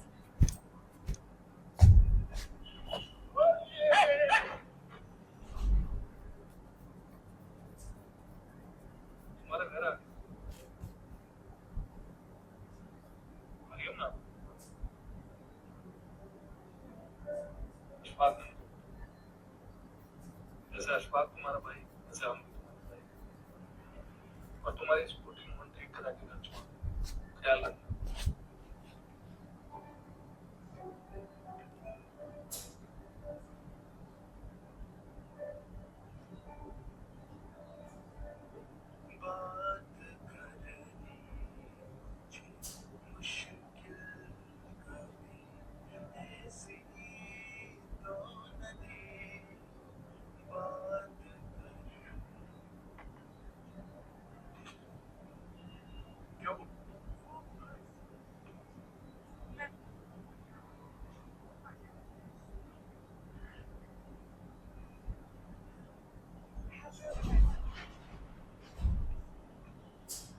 हो गया। चलिए इसका फीचर्स लिखते हैं।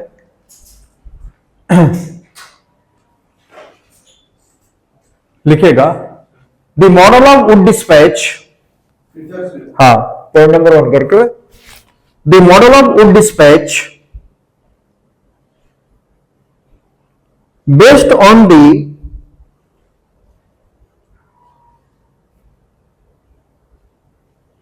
primary, secondary and higher education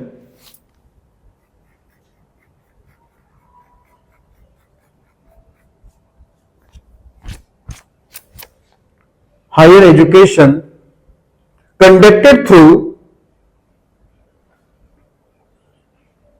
vernacular,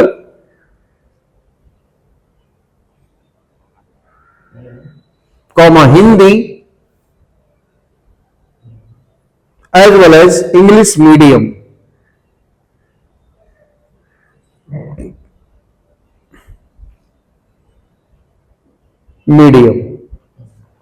दूसरा intermediate and higher education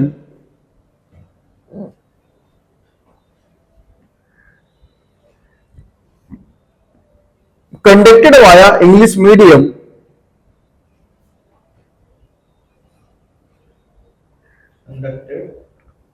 conducted via English medium with different stream, STREM stream, with a different stream like arts, science and commerce, arts, science and commerce. तीसरा facilities for hostel, library, laboratory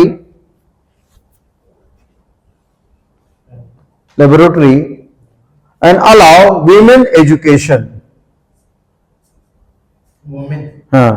Women education. अगला as per the Wood Dispatch,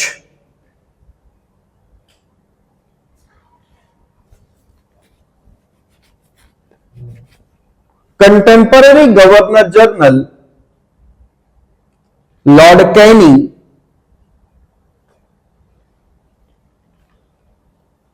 established Calcutta, Governor General Lord Canning established Calcutta, Bombay and Madras University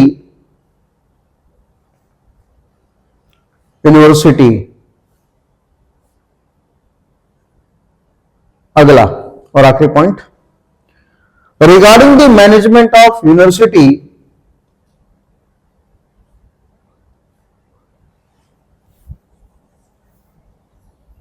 Charles Wood suggested for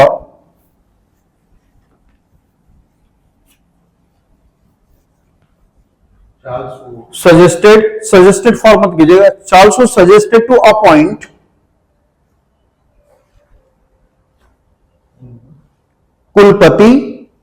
कुलपति universities के head को कुलपति बोलते हैं, पति, हाँ कुलपति एंड 6 सबऑर्डिनेट, उसके 6 सबऑर्डिनेट रहेंगे, subordinate generally known as senate, SENAT, senate, generally known as senate, हाँ सीनेट, हाँ आज भी है, सब आज है। यूनिवर्सिटी का कुलपति कौन होता है? उस राज्य का गवर्नर। हाँ तो ये सारी यूनिवर्सिटी का गवर्नर कौन था? कैनिंग था, वही चलाएगा ना, सीनेट।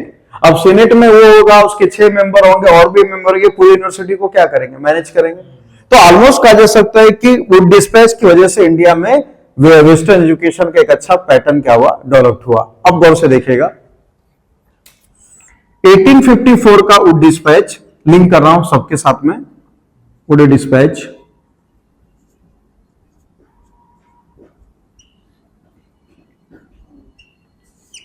लागू होता है 1858 में।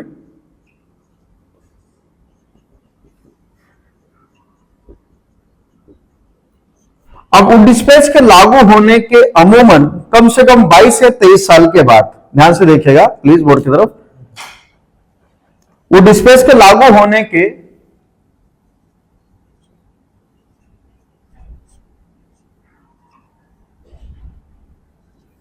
24 ईयर के बाद 1882 में हंटर कमीशन अपॉइंट होता है।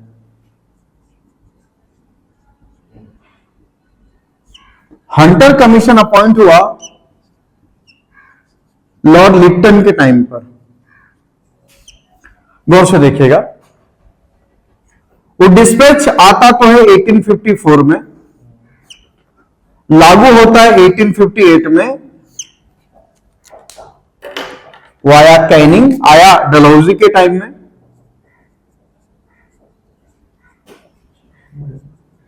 और आया लागू किया कैनिंग ने।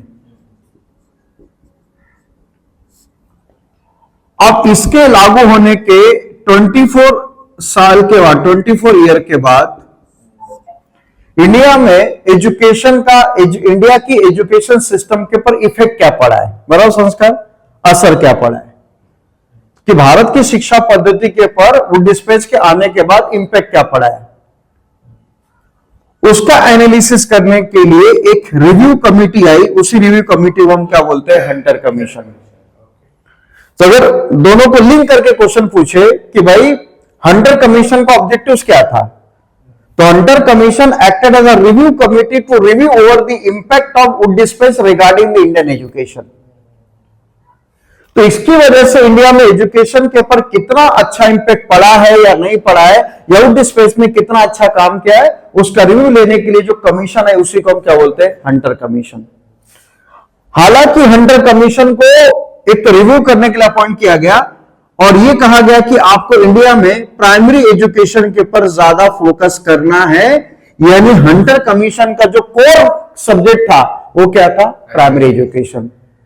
तो हंटर कमीशन ने प्राइमरी एजुकेशन के लिए तो सजेशन दिया, और साथ ही साथ ये भी कहा, या साथ ही साथ इसमें सेकेंडरी एजुकेशन के लिए भी एक तरीके से ब्रिटिश सरकार को क्या दिया, सजेशन दिया। तो 3 पर्सपेक्टिव है, इसका रिव्यू करना, प्राइमरी एजुकेशन के लिए मॉडल सजेस्ट करना, but also suggestion for the secondary education. इसी हंटर कमीशन ने कहा था कि अगर प्राइमरी एजुकेशन को इंडिया में रैपिडली डेवलप करना चाहते हो, तो जो म्युनिसिपल कॉर्पोरेशन है, ग्राम पंचायत है, पंचायत समिति को पूरा का पूरा अकाउंटेबिलिटी दे दीजिए।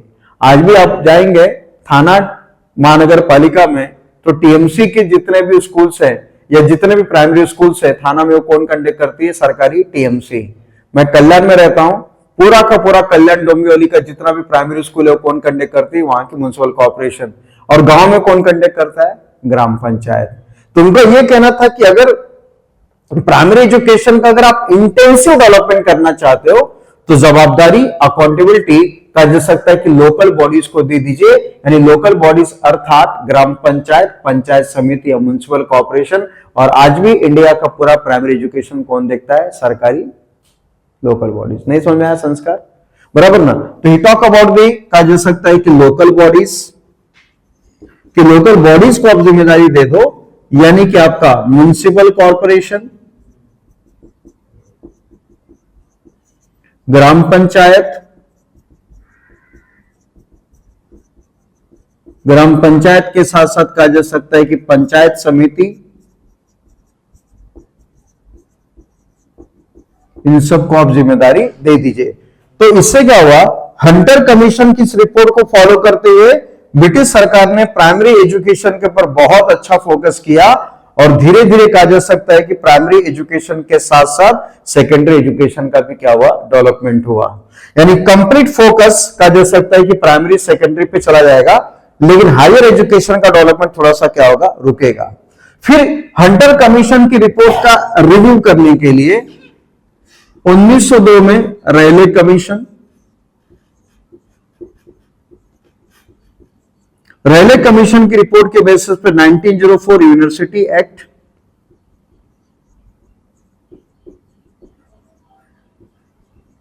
और इसके बिहाफ में प्रमोशन ऑफ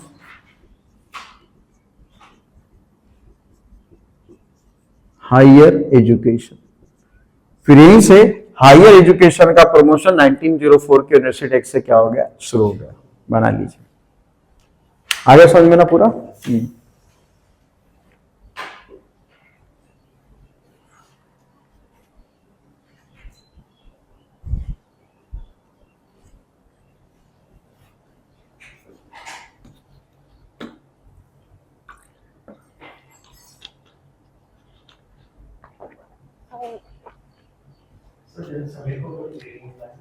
हाँ वही बोल रहा हूँ, कूलिंग बहुत ज्यादा है।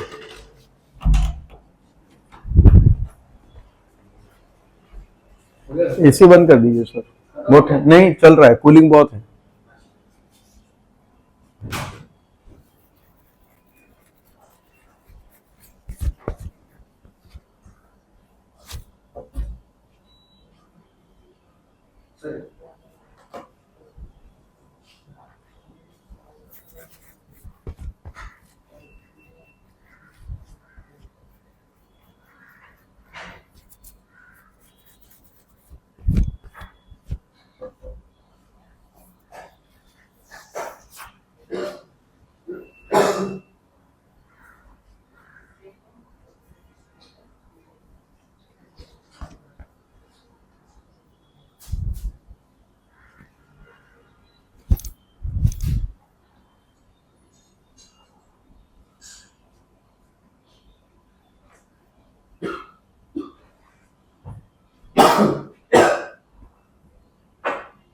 खाओगे? नहीं सर खाइए आप, तब सवेरे नहीं खाता हूँ डायरेक्ट। जल्दी आ जाओ ना खाने। हाँ नहीं नहीं जरूरी है यार, उसके लिए तो सब कुछ चलता है। आने के बाद आप एकदम बिजी भी रहते हो।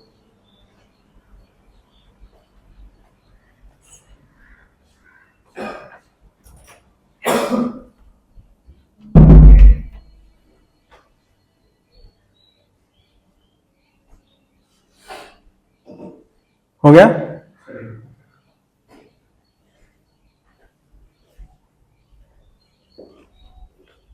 अच्छा था ना कंटेंट आज का? और पूरा 180-90 साल का एजुकेशन पॉलिसी रिव्यू किया हम लोगों ने।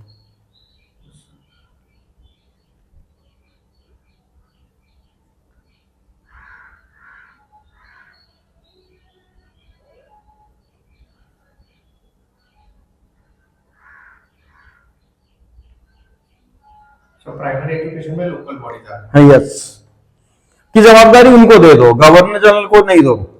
वो कितना देखेगा, तो बेटर है कि भाई बाइफर्गेशन हो जाए। तो एक इंटेंसिव फोकस सरकार का भी होगा।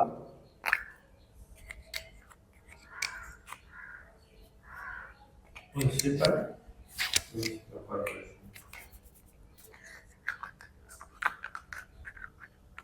पंचायत समिति।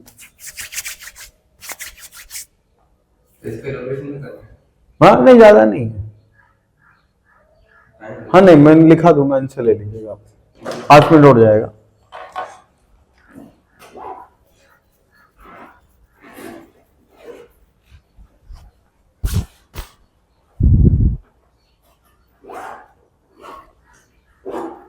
University 1904 1904 university act. Promotion of higher education. हाँ हायर एजुकेशन।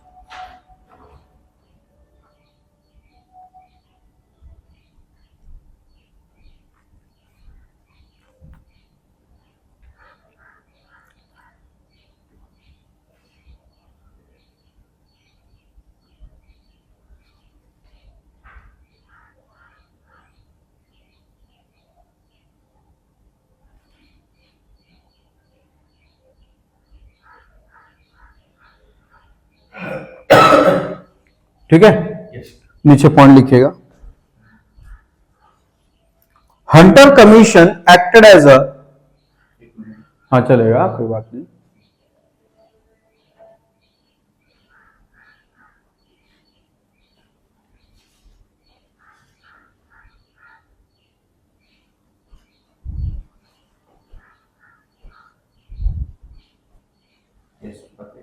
पहला point, Hunter commission acted as a review commission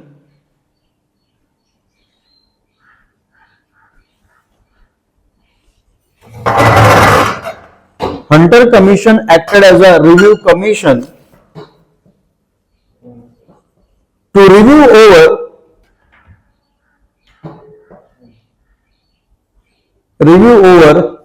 over the impact of wood dispatch, the impact of wood dispatch, and parallelly it was highlight the parameters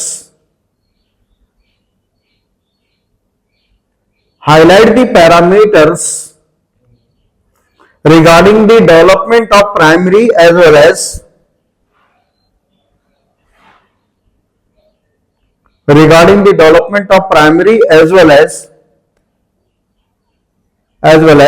secondary education.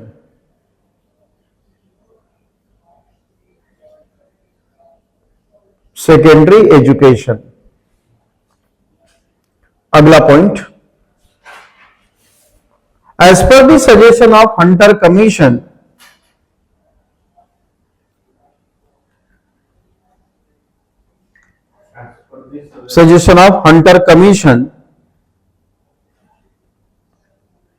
British government handed over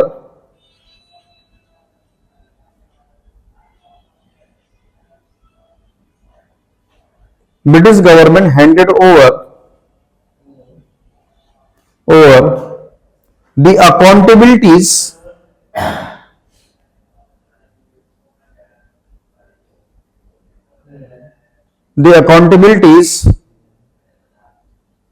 of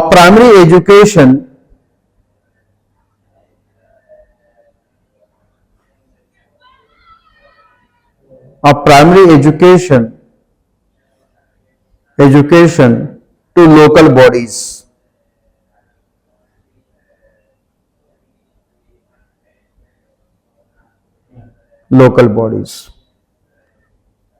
अगला,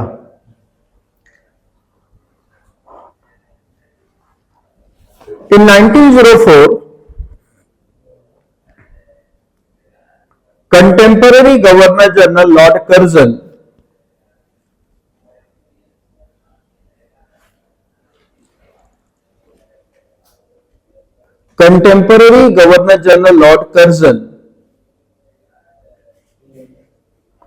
once again focused on the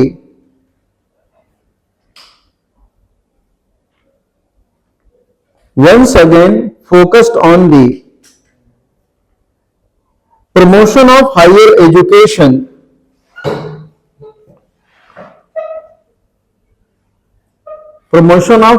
education as per the model of wood dispatch.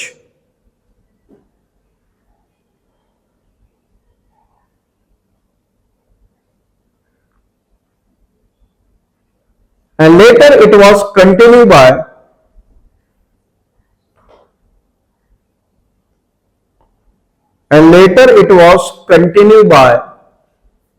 Sadler,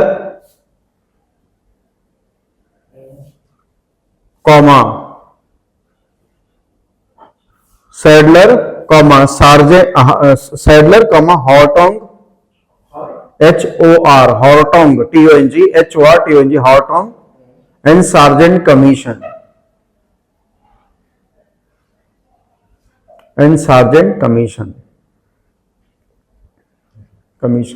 question लिख लीजिए, लिखिएगा, highlight the silent feature of Wood dispatch,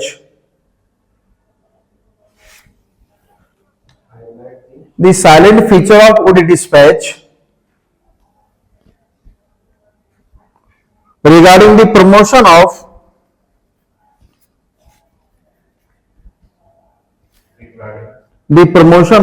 Western education in India.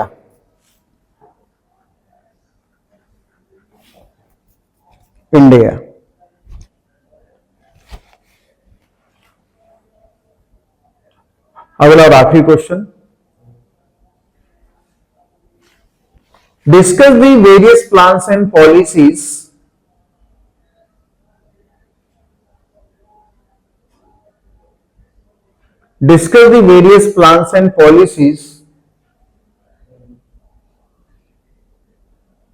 which were introduced by British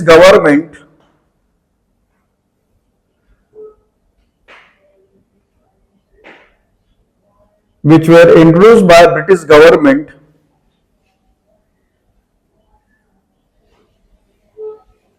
regarding the promotion of higher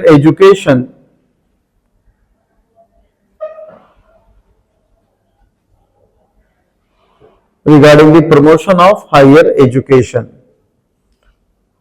दोनों सवाल के जवाब 250 words में लिखिएगा, ठीक है। अब अगले पेज से शुरू करेंगे, आखिरी section India struggle for independence, ठीक है योगेश? चलो मैं, थैंक यू, मिलते हैं।